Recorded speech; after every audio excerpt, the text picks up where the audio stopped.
Recently একটা ঘটনা যেটা দেখে মানে আমার কাছে মনে হয়েছে যে মানবিকতার সর্বনিম্ন পর্যায়ে রয়েছে, আইয়ামে জাহিলিয়াতের চাইতো খারাপ।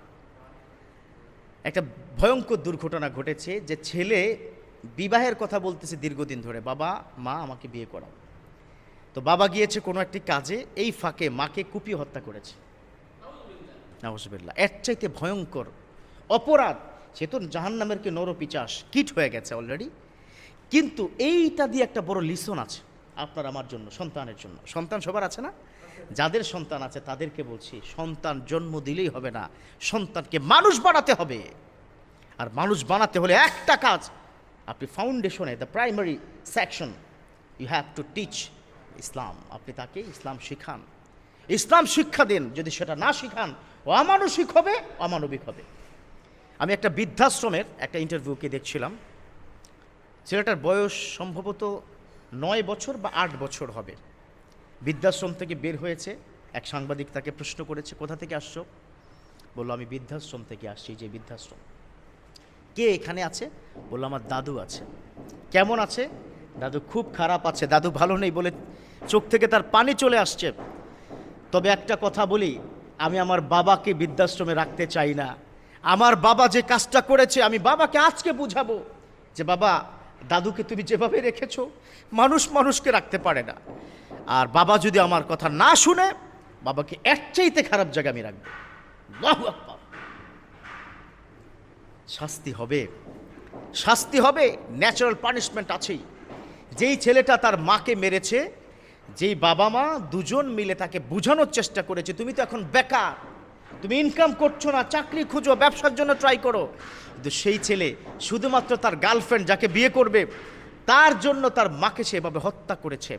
এখান থেকে সবচেয়ে বড় শিক্ষা, আজকে যদি তাকে আপনি ইসলাম শিখাতেন, নীতি নৈতিকতা শিখাতেন, আল্লাহকে শিখাতেন, বিশ্বনবীকে জানাতেন, কোরআন হাদিস যদি সামান্যতম সে জানতো, আর যাই হোক এই অপরাধটা সে করতো না।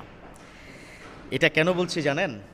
আজকাল ইয়াং যুবকগুলো পিতামাতার অবাধ্য সন্তান হয়ে যাচ্ছে। পিতামাতার কথা শুনতে চায় না। কেন শুনতে চায় না? কারণ হচ্ছে সোশ্যাল মিডিয়া, কারণ হচ্ছে গার্লফ্রেন্ড, কারণ হচ্ছে সোসাইটির যে আপনার এনভায়রনমেন্ট আছে, এগুলোর কারণেই সন্তানগুলো নষ্ট হচ্ছে। আজকাল দেখবেন শিশুকালেই কিন্তু সন্তানকে 1 বছর বয়স মোবাইল দিয়ে দেয়, ছড়া দেখে, খাবার খায়, মোবাইল বন্ধ, খাবার বন্ধ। ও তো শুরু হয়েছে ওর ছড়া দিয়ে, শুরু হয়েছে ওরকে নাচ গান দিয়ে, শুরু হয়েছে বিভিন্ন ধরনের সিরিয়াল দেখে, কার্টুন দেখে। ওই সন্তান ভালো হবে কী করে? ওকে মানবিকতা শিখান, ওকে আপনি শিখান ইসলাম কি বলে, এই ইসলাম এটার জন্য শাস্তি দিবে। পিতামাতা অবাধ্য হলে আল্লাহ কি করবেন? বিশ্বনবী কি বলেছেন? আমার বিশ্বনবী বলেছেন, রেদার রব্বি ফি রেদাল ওয়ালিদ, সাখাতার রব্বি ফি সাখাতাল ওয়ালিদ। পিতামাতার সন্তুষ্টি হচ্ছে কার সন্তুষ্টি? আল্লাহর সন্তুষ্টি। পিতামাতা অসন্তুষ্ট হলে অসন্তুষ্ট হয়ে একজন, তিনি হচ্ছেন আমার আল্লাহ। অতএব ওই সন্তানের দ্বারা এটাই কথা। তবে আরেকটা বিষয় একটু বলতেই চাই, অনেক পিতামাতা আছেন সন্তানের বয়স 32 হয়ে গেছে, 35 হয়ে গেছে, বিয়ে করান না। এই কি খাওয়াবি? বাদাইম্মা, এরকম আছে না?